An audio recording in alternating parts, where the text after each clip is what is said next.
You open the fridge, there's nothing there. So what's it gonna be? Greasy pizza? Sad drive-thru burgers? Dish by Blue Apron is for nights like that. These are the pre-made meals of your dreams. At least 20 grams of protein, no artificial flavors or colors, no chopping, no cleanup, no guilt. Keep the flavor. Ditch the subscription. Get 20% off your first 2 orders with code APRON20. Terms and conditions apply. Visit blueapron.com/terms for more. Skip the gym, not the workout. With Hydro, you get a full-body workout in just 20 minutes, hitting 86% of your muscles in one smooth, low-impact motion. And now there's the new Hydro Arc, Hydro's most advanced rower yet. Arc introduces Hydrometrics, tracking your power, endurance, and precision every time you row, so you can actually see your progress. Go to hydro.com and use code ROW to get $100 off any Hydro rower, including Arc. That's HYDROW.com, code ROW.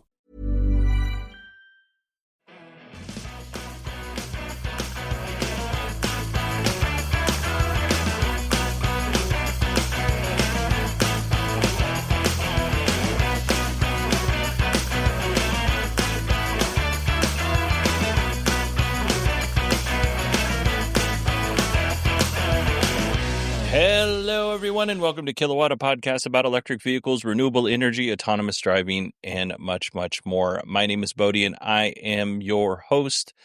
And yeah, I'm back from vacation, which is super exciting. You would have you would have thought after I took what ended up being a 3-week vacation, if you included the sick time that I had in there, I would be more prepared. But it turns out I'm not, and I'll explain why in just a little bit. But first, we have patrons. Actually, we have 2 patrons that rejoined and 1 new patron. So I would like to welcome back Fallen in Sea and Anthony. And then I would like to welcome our new patron, Joseph. Thank you, each and every one of you, for supporting the show and everybody who supports the show. I always say this, but it's super true. All of the money from Patreon and Supercast, all that money goes back into the show to make the show better. Sometimes that looks like new equipment, and other times it looks like going to CES, which is very expensive. So a little update on CES. I'm still going to CES. I'm very happy to announce that. I'm registered and everything. I now have a hotel room that was entirely too cheap. Hopefully, fingers crossed, it is as nice as it looks in the pictures. Because whereas, like, I stayed at Treasure Island last time, and I think I paid about $800 for that, just 2 nights, or maybe it was 3 nights there. I can't remember now. It's now like $1,100, if not $1,400, to stay at Treasure Island. So I got a place for $500 for the 3 nights that I'll be there, and it's at a Hilton, so it should be nice. But we'll see. We'll see. And it's fairly close to the convention center, but not close to any of like showstoppers and all that stuff. But anyway, you have to suffer a little bit because it is, if you include flight and hotel and food, it is quite expensive to get there. But all of the money from Patreon and Supercast, that helps out quite a bit. So if you want to join those folks and help out, you can go to supportkilowatt.com, and there's 2 different ways to support the show.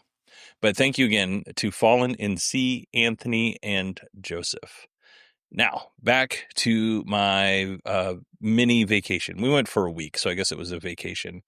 But I still had some work to do while I was out there. But anyway, I was lucky enough to hang out with some friends that live close to Dana Point. If you know where that is, it's a really beautiful spot. So we hung out in Dana Point for a day, went to Disneyland. We had some free tickets to Universal, so we did that. I got to have dinner with Lamar Wilson, so that was pretty cool. He met us up at the Universal Studios for dinner. And I'm happy to report that Lamar is just as nice in person as you think he would be. Super, super nice. We had a great time chatting, and I really look forward to more hanging out with Lamar at some point in time. Like, super cool guy. It was literally like, I don't know how Lamar felt about this, but for me, it was literally like I had known him for years. It was just like sitting down, very easy to talk to and chat with. And then I also got to hang out with Allison and Steve Sheridan and Pat Dangler, which have all been on the show before. And we went to the Tesla Diner. Now, I have a little report on the Tesla Diner. So the first thing I'm going to say is that it's smaller than I thought it was. Not necessarily the diner itself, but the parking lot around the diner was smaller than I thought it would be. But there is kind of like, if you were looking at it as if it was a checkerboard, you have like the red square and then just, diagonal to the red square is another red square. Well, diagonal to the Tesla Diner where the charging is, there's another area to charge your vehicle that you can easily walk from one place to another. So it was Allison, Steve, Pat, and my two kids. We went in, and Allison and Steve were very kind and bought dinner for us, or lunch.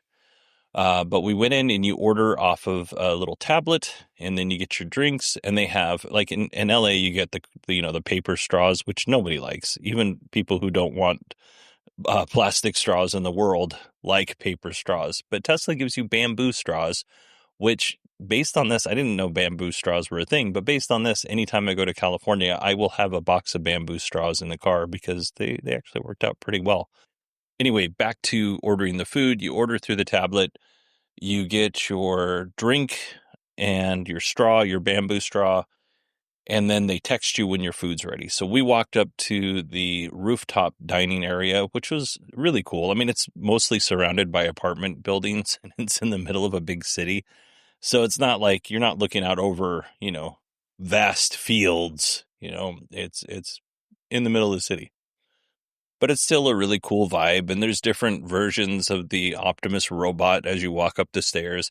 One thing I did notice, there was a surprising amount of wear inside the building for being as new as it is. I thought that was a little bit surprising. Like you're walking up the stairs and you can see scuffs and some damage on the walls and stuff like that. And they've only been open for a short amount of time. You wouldn't think that you would see that much wear in such a short amount of time. Let's see. Oh, what I had. So I don't eat beef or pork. So I was limited on what I can have. And I really don't like fried food. But I had the salad with, it was breaded chicken, fried chicken, but, kind of scraped some of that stuff off. It was okay. The salad wasn't great. It was just okay. There was, again, wasn't bad. Might be to your taste. It wasn't to mine. But the fries were very tasty. And everybody who got a burger thought it was really good. My daughter got a grilled cheese sandwich. She said that was very good. At the end of dinner, we decided to get shakes, and that was pretty amazing. The shakes were delicious. And and the prices, you can look the prices up online based on, every place else that I ate in LA. They weren't out of line with what other places are. So I didn't think the prices were too bad.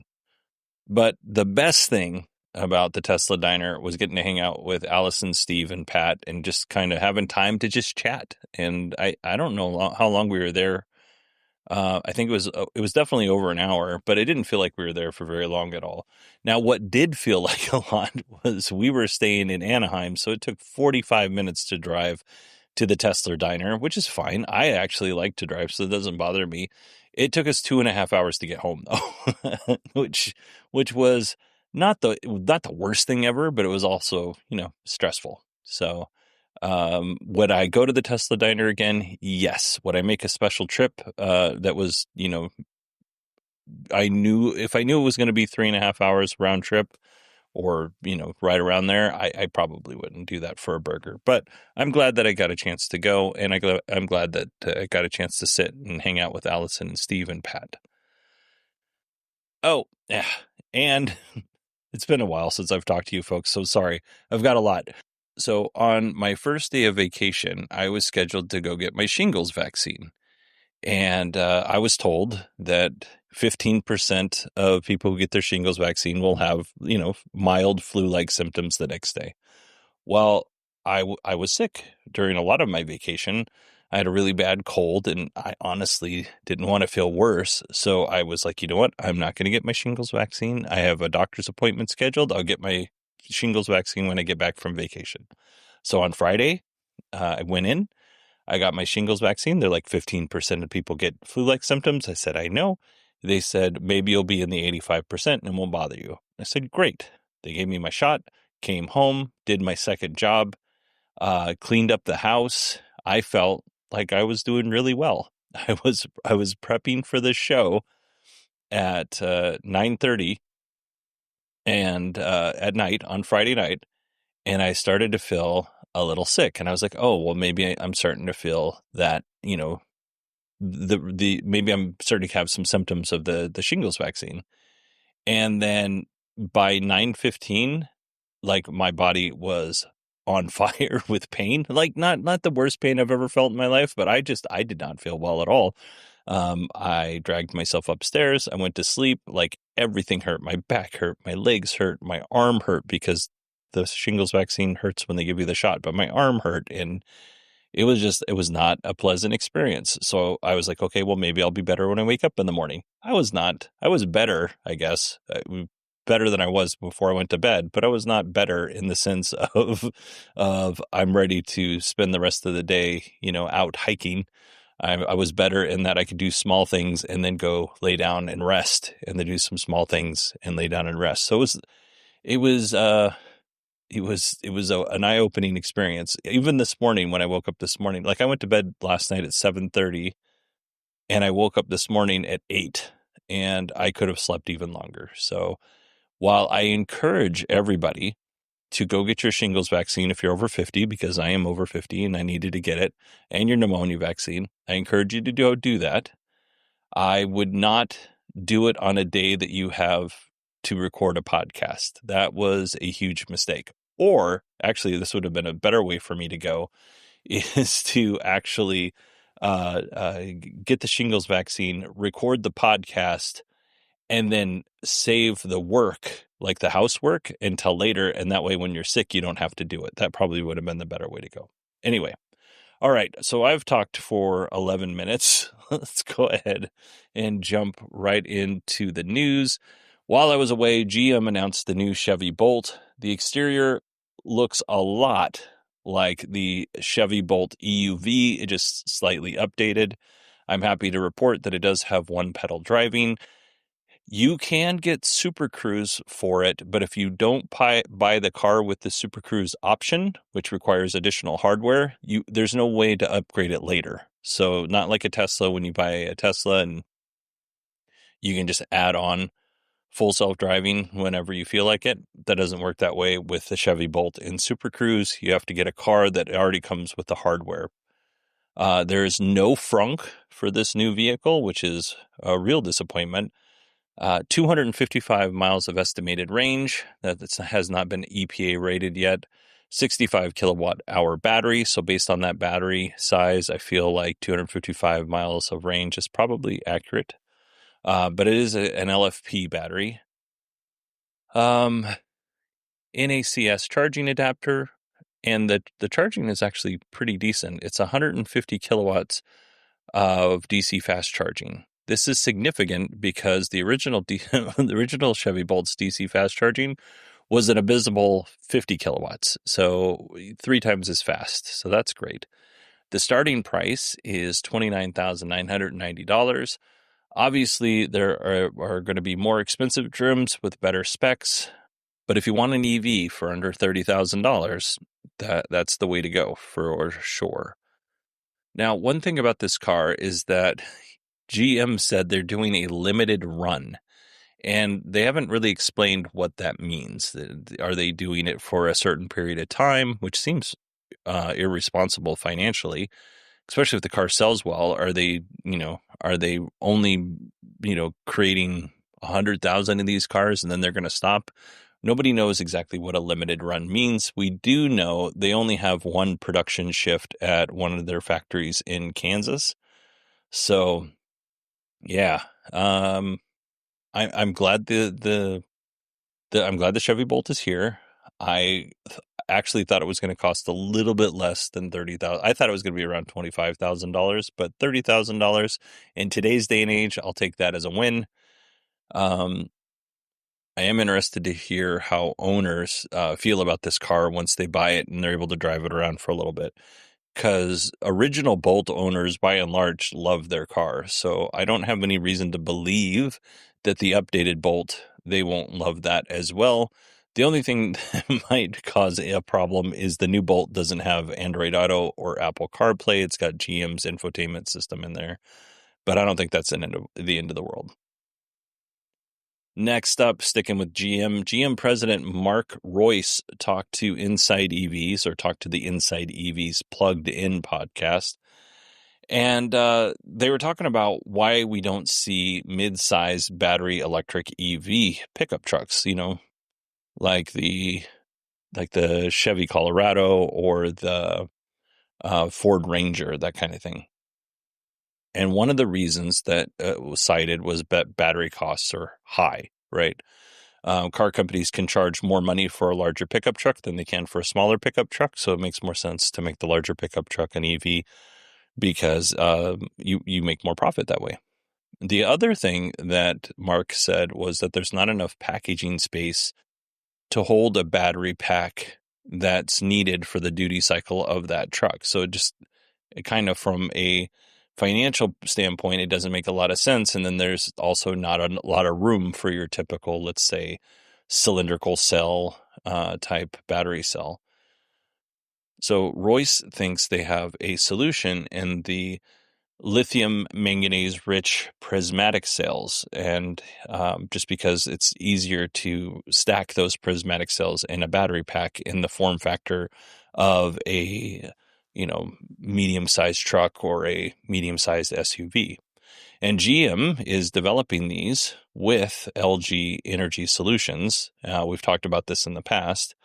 The cool thing about LMR batteries is they contain mostly the same ingredients as classic lithium-ion batteries, right? If you don't know, it's got cobalt, nickel, and manganese. But what's different about LMR batteries is the mix of those ingredients inside the battery cell. So you have 2% cobalt, somewhere between 20 to 40% nickel, and 60 to 70% manganese.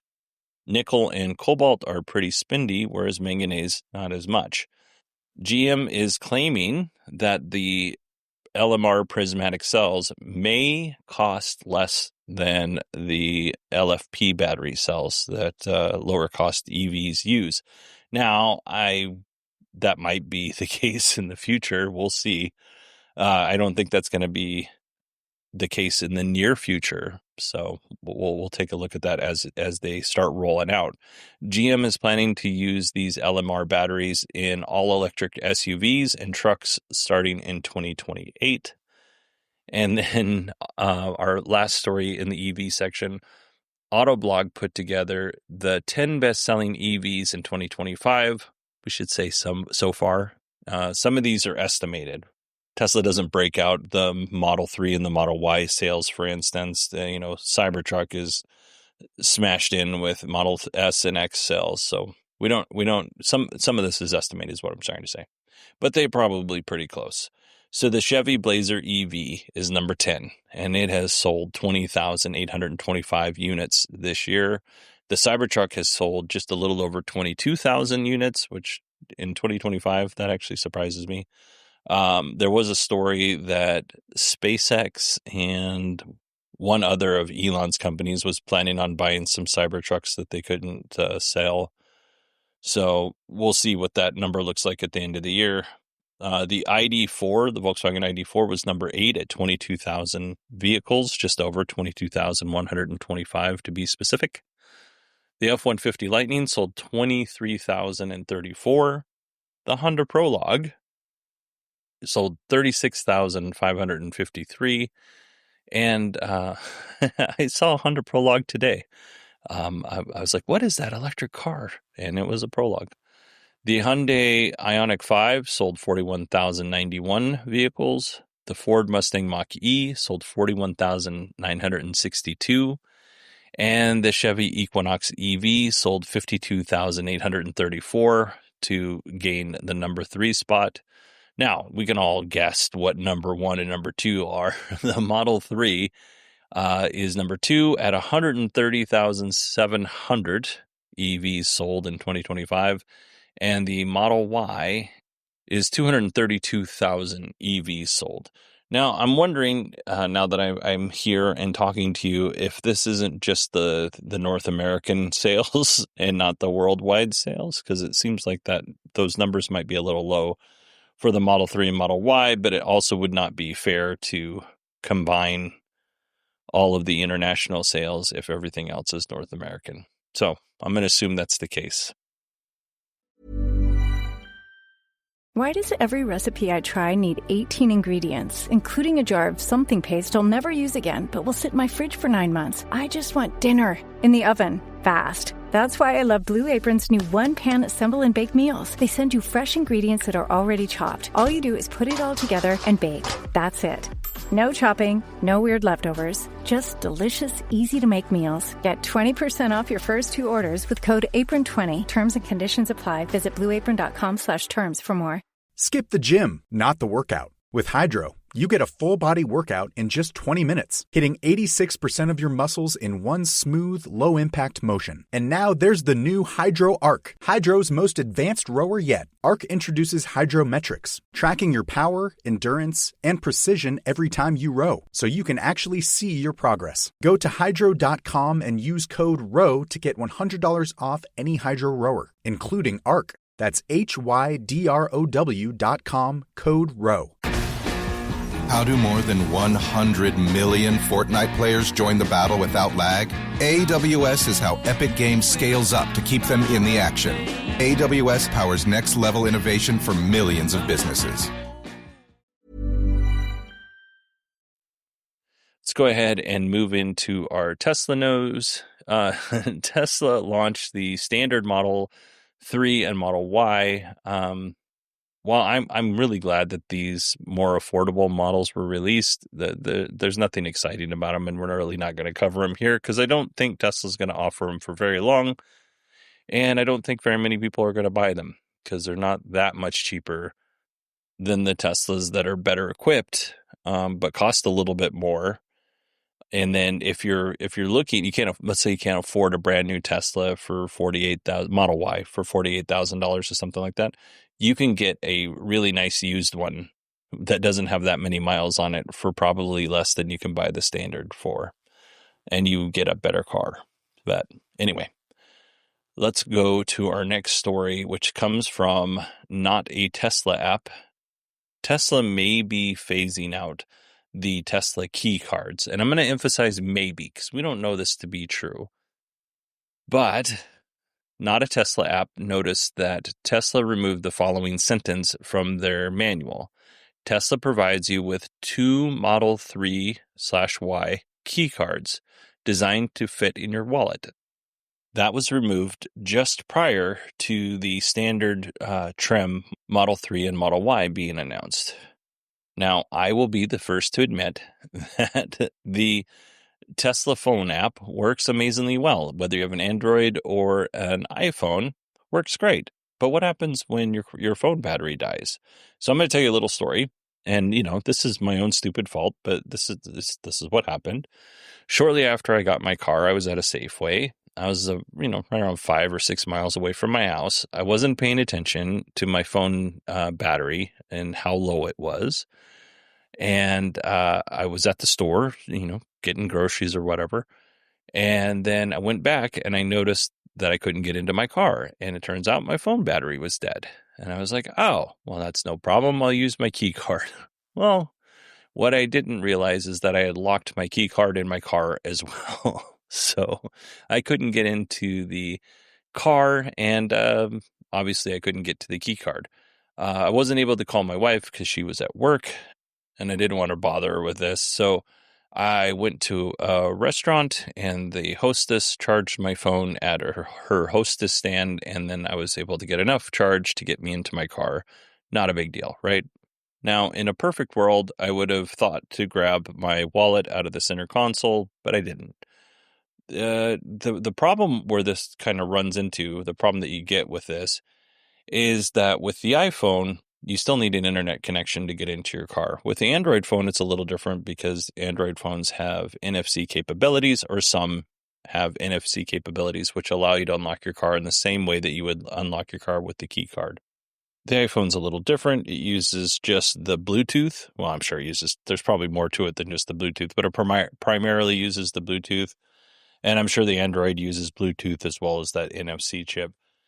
Anyway, the point is, if you're going to buy a $40,000 car, let's say if you're getting the Model Y standard or a $37,000 car for the Model 3 standard, you should probably get 2 cards for that car for no other reason than you're spending over $35,000 for a car. Tesla should probably include or work the price in for a key card.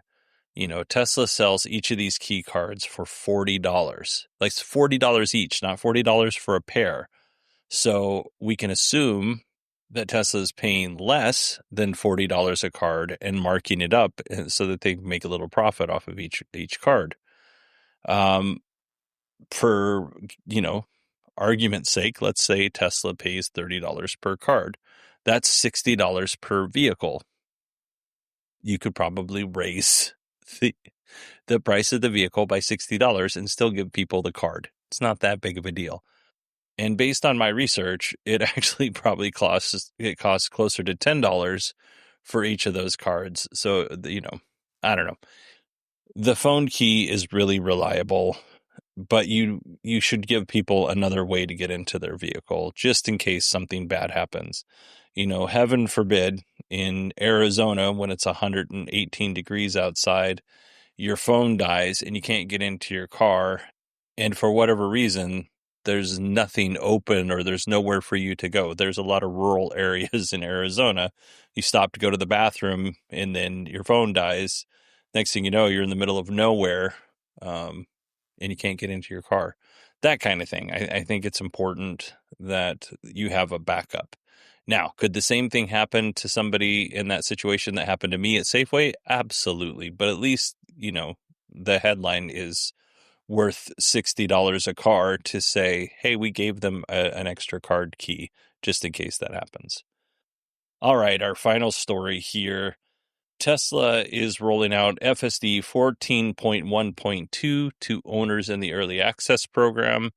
Recently, 14.1.1 went out to folks in the early access program, and it sounds like 14.1.2 will be the one that goes to a wider release. Some of the features in 14.1.2 are parking garage navigation, yielding for emergency vehicles, better recognition and handling for road debris, and then there's some new driver profiles. Geez, stutter much. Some of these driver profiles have been out for a while. Last week, Tesla released Sloth as a driver profile, which is more cautious and follows the speed limit, according to Not a Tesla app. Then you have Chill, which is relaxed and a passive driving style, and then Standard is balanced. Hurry is confident and assertive, and then you have Mad Max, which is the most aggressive setting for speed and lane changes. We've had Mad Max in the past, and, it made some mistakes and was a little too aggressive, and they took it away. But with Mad Max, you'll get higher speeds where appropriate, and we can assume that means driving over the speed limit. Frequent lane changes to get around slower moving vehicles. And here's the thing. I'm not saying Tesla shouldn't have this mode. But right now, with all of the investigations that are going on with the National Highway Traffic Safety Administration and Tesla's FSD, maybe we don't call it Mad Max. Maybe we call it something else that doesn't sound like a dystopian world. It doesn't sound like you're driving in a dystopian world. Like, it just that doesn't make any sense to me. Like, maybe I don't even know what you would call it. But Mad Max is just not a good name. And, even just a more aggressive, setting for speed and lane changes. That seems like a cell phone. Maybe you shouldn't do that. I don't know. Who am I? I am definitely somebody who will never be worth $1 trillion, nor do people think I should be worth $1 trillion. All right.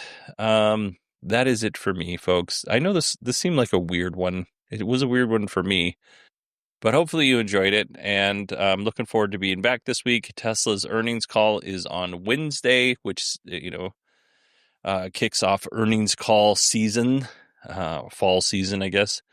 And we'll go through all of that with Tesla. I'm sure we're going to hear a lot about the standard trim vehicles in addition to Elon's pay package. We'll talk more about that at that time.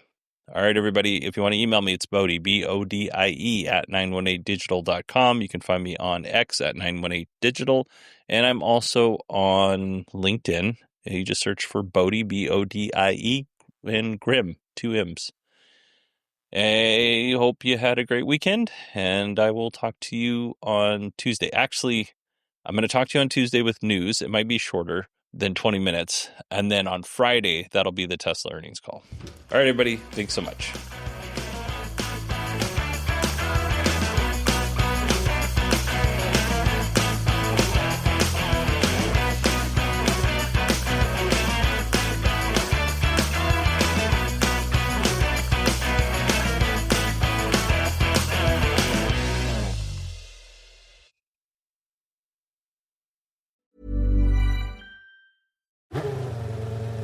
.300 sensors, over 1 million data points per second.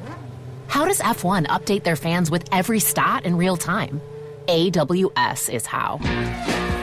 From fastest laps to strategy calls, AWS puts fans in the pit. It's not just racing, it's data-driven innovation at 200 miles per hour. AWS is how leading businesses power next-level innovation. Skip the gym, not the workout. With Hydro, you get a full-body workout in just 20 minutes, hitting 86% of your muscles in one smooth, low-impact motion. And now there's the new Hydro Arc, Hydro's most advanced rower yet. Arc introduces Hydrometrics, tracking your power, endurance, and precision every time you row, so you can actually see your progress. Go to hydro.com and use code ROW to get $100 off any Hydro rower, including Arc. That's HYDROW.com, code ROW. Acast powers the world's best podcasts. Here's a show that we recommend. Hey, Hoops fans, the new NBA season is here, and the Athletic NBA Daily is your daily dose of basketball breakfast. Join me, Dave DeFore, Zena Keita, and Espera Henny Monday through Friday, and Andrew Schlecht and Alex Spears on Saturday for the freshest stories, the hottest takes, and all the highlights from around the NBA, all before you finish your first cup of coffee. Whether it's a sizzling performance, a spicy trade rumor, or some smooth stat lines, we'll serve it piping hot and ready for you. So check out the Athletic NBA Daily on Apple, Spotify, YouTube, or wherever you get your podcasts. Acast helps creators launch, grow, and monetize their podcasts everywhere. Acast.com.